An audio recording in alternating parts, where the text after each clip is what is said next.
Hi, welcome to our next lesson.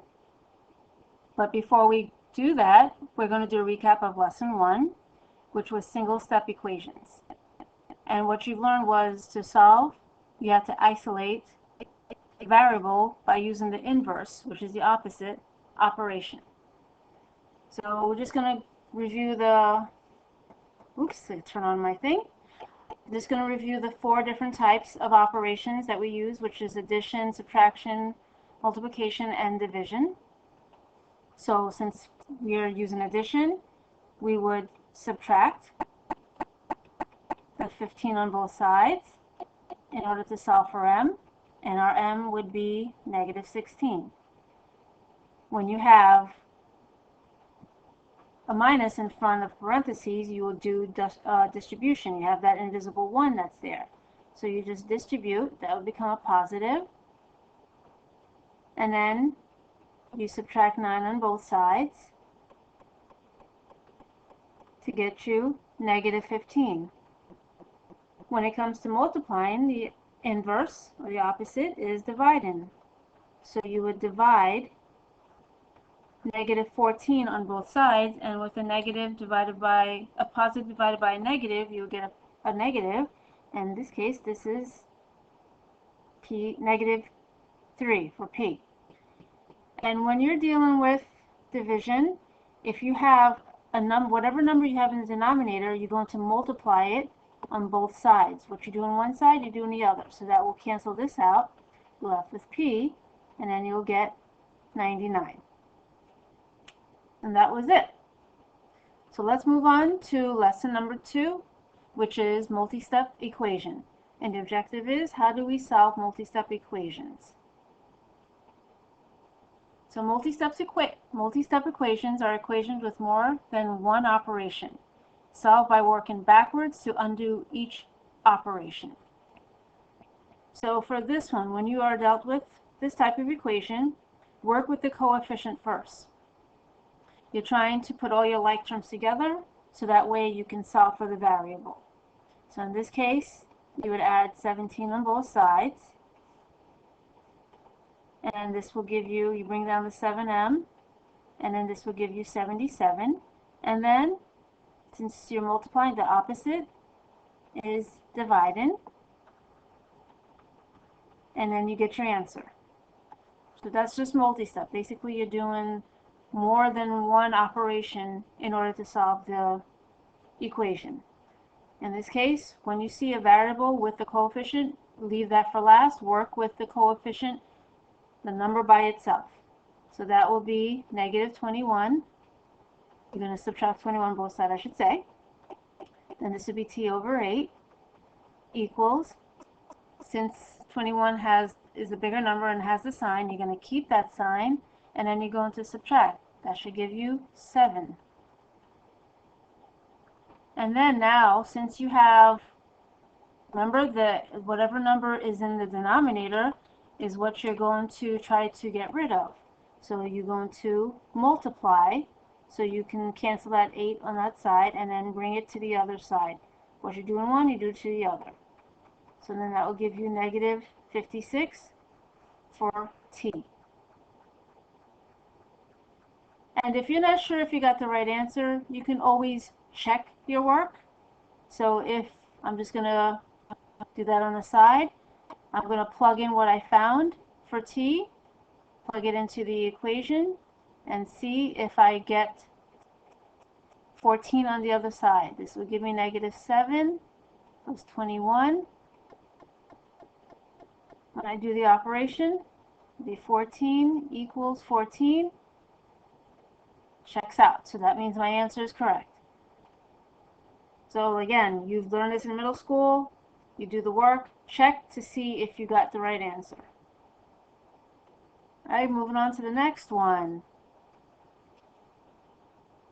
Alright, so we have a fraction on one side and then we have a whole number. When you see an equation like this, turn the whole number into a fraction. It would just be whatever the number is over 1. And then you cross multiply. You could do that. That's one option. So let me just put that. That's one option. Option 1. and then you would cross multiply. So I'm going to do the option 1 first, and then I'll show the other option. So this basically cross multiply. So then this will come out to p minus 15, because anything times 1 is just itself. And this would be negative 6 times 9. So bring that down because you're not doing anything yet. And then this will be 54. And then you add 15 on both sides. Cancel that out. And then when you have, since you got 1 minus, 1 plus, the bigger number, the sign, the bigger number, you keep that sign. The sign that is attached to the bigger number you keep, and then you subtract. And once you do that, you should get negative 39 as p. Your second option, so I'm going to put option 2. If you didn't do it this way, you could also, so I'm just going to rewrite the problem. You could also do it this way. So you know that 9 is the denominator. You want to get rid of it. So you multiply. You do the inverse. What you do on one side, you do on the other. Cancel that out. This will, you'll be left with p minus 15, and then this one will be negative 54, and then you just continue to solve and get your answer, which will be negative 39. So either way you could do that. You could turn it into this format, so you can do cross multiplication, or you could remove the denominator by multiplying whatever the denominator is and do it on the other side. I would choose this because this is the most effective, quicker, rather than turning this into a number over 1 and cross multiplying. You could just do that. Alright, let's go on to the next one. Okay, so basically we're just doing more examples dealing with multi-step equation. So I'm just going to rewrite this one so I don't put it on the actual problem. Since I got minus, I'm going to add, do the opposite. This is going to be negative 4, and then I divide 4 on both sides to give me negative 1.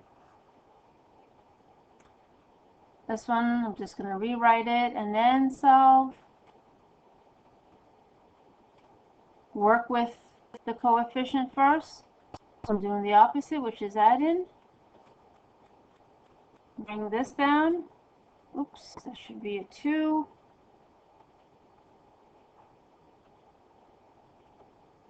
Bring that down.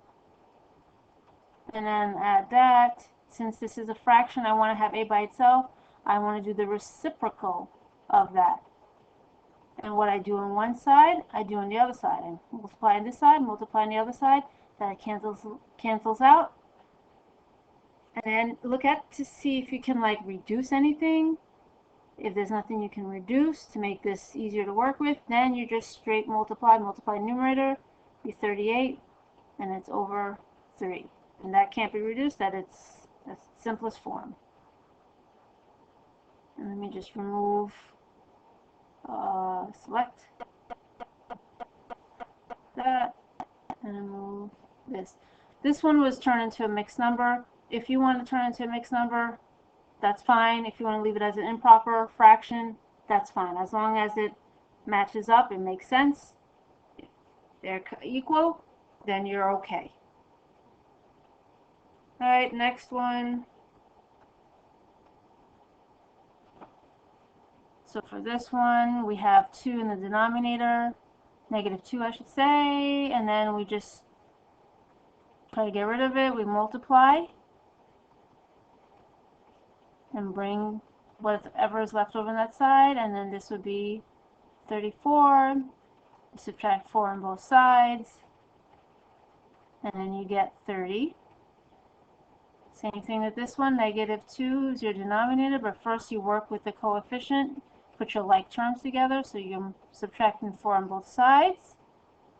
This one you bring down, b minus 2 over minus 2, and then you add those two, you keep the sign, and then you add the 2, and you will get 21.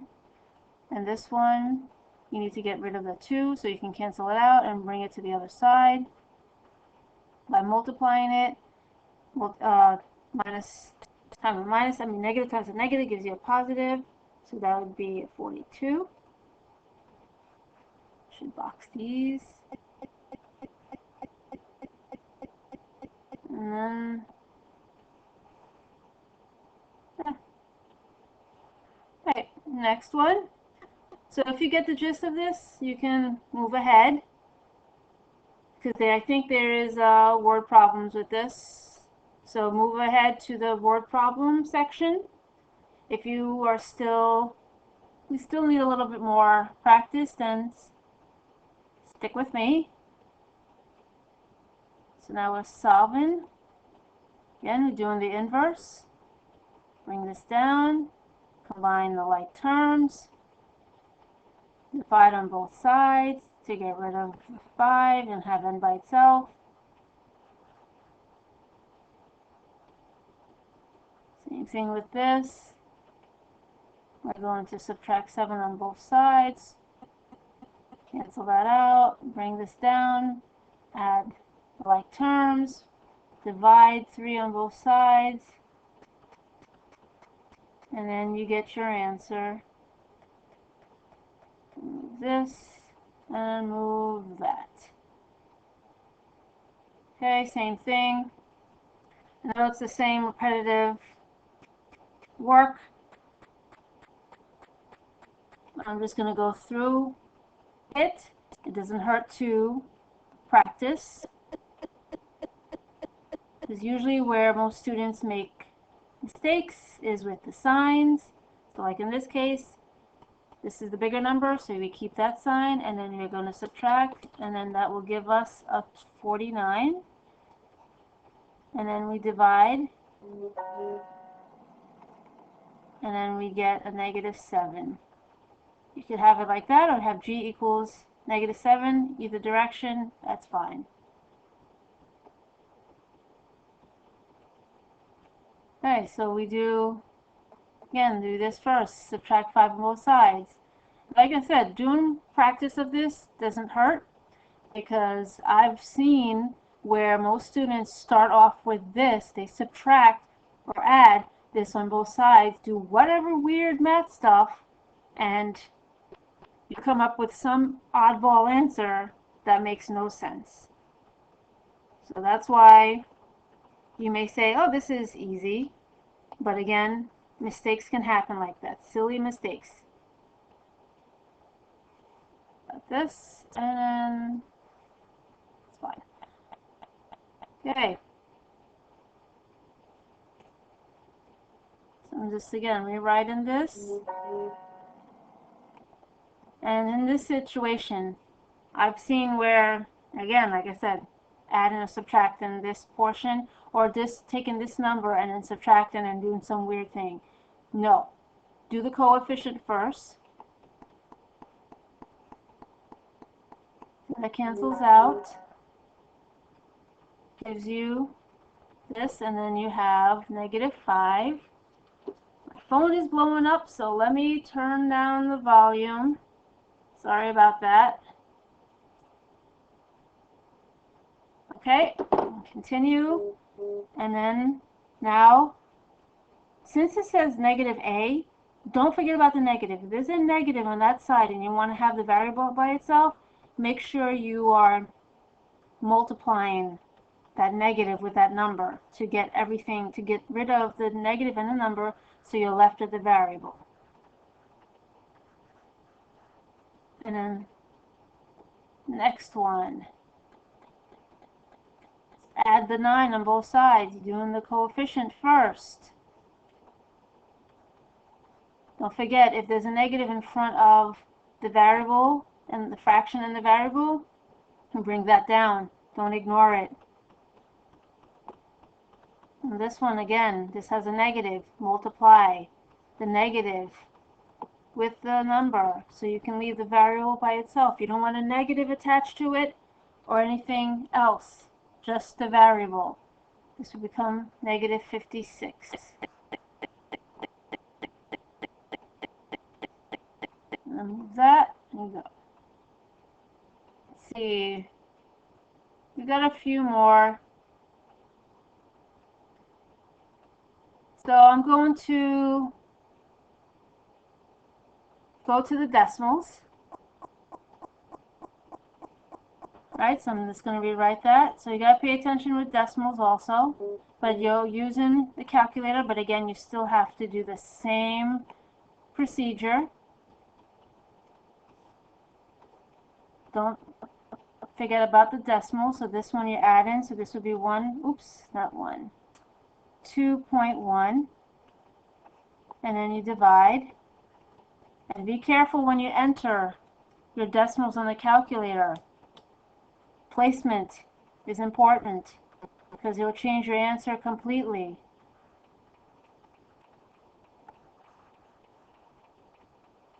Same thing with this. If you're rewriting it, make sure your decimals are in the right spot.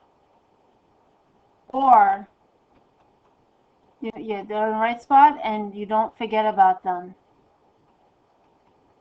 And if you do this without using the calculator, make sure you stack up your numbers, the decimal on top of the decimal. This one's canceled out, okay? So that way you don't get some weird number that comes out of nowhere. So then that's 106.8, and then you divide.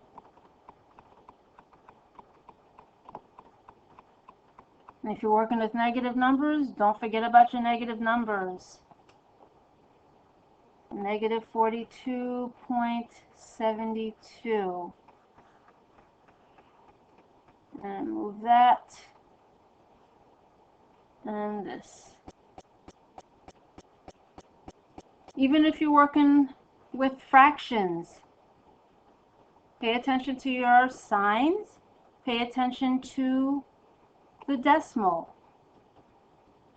because that's where most of the mistakes usually happen. First thing, work with your coefficients. That's your, whether it's a whole number or a decimal. Work with that first. You need to get rid of that first. Save the variable for last. So this gives you 1.8. Same thing, you got a negative. Deal with that negative, get it out. So the variable is by itself. And then multiply your number. And don't forget the sign. This one we already did examples like that, so I'm just going to skip that. So let me this. Alright, let's do this. We have a negative in front of the parentheses. Remember, that's your invisible 1 that's in front. So I'm going to rewrite this with the 1 in front of it, so that way we know we're dealing with that. And for this one, since our denominator is -6, we want to get rid of that. So we're going to multiply it on one side and we do it on the other side. So this cancels this out. We bring this down, everything down. To make sure you bring down everything and do not leave anything behind. So then you multiply, and don't forget about the sign, so that will be 72. Distribution, that will become a positive. And then we subtract 4 on both sides, cancel it out, bring down this -3j. There are times where mistakes happen where if there's a negative here, then all of a sudden it disappears. Bring everything down. And then it's a negative and negative. So that's 76, -76. We divide. And then j will equal, so 76 divided by 3 gives us 25 and a third. I got 0.33. That is a third. You could leave it as a fraction, or if you had it as a decimal, 25.333, that's fine. Again, same thing, distribution, that will become a negative. Do that. Okay.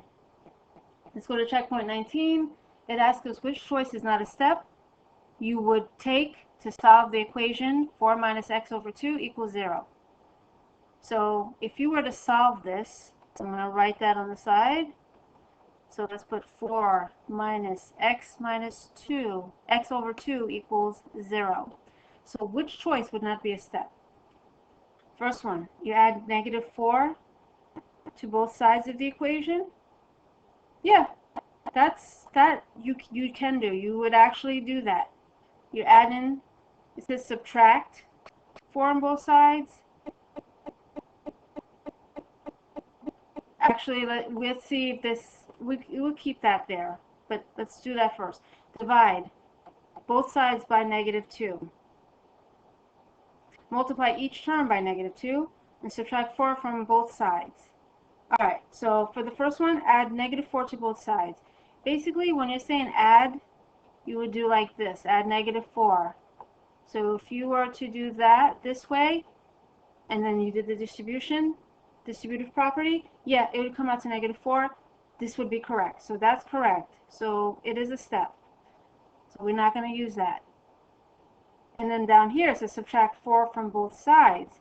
Same thing. You're subtracting 4 from both sides. You're trying to get rid of that. So that is a choice that you would choose. That would be part of a step. Divide both sides by negative 2. So once you've done this, this cancels out. You're left with negative 4. Now they said divide both sides by negative 2. Why would you do that? Because then if you did that, you divided 2 on both sides, you would end up with negative x over 4 on this side. You wouldn't have, you would basically have x with something, and it won't be by itself. So this would not be a step. But multiply that, negative 2, yes, you would do that in order to solve the problem. You cancel out, and then you're left with x, and then you would have 8 on this side. So this is a step. So B is a choice that is not a step for this to solve this. Okay, next one. If two angles form a right angle, so you know what a right angle is. I'm just going to actually draw that with using the arrows. So I'm going to use that, and then start here and use this. So that's a right angle. And in order to know that it's a right angle, you see this little marker. It's like a little square that tells you it's a right angle. Right angle means 90 degrees.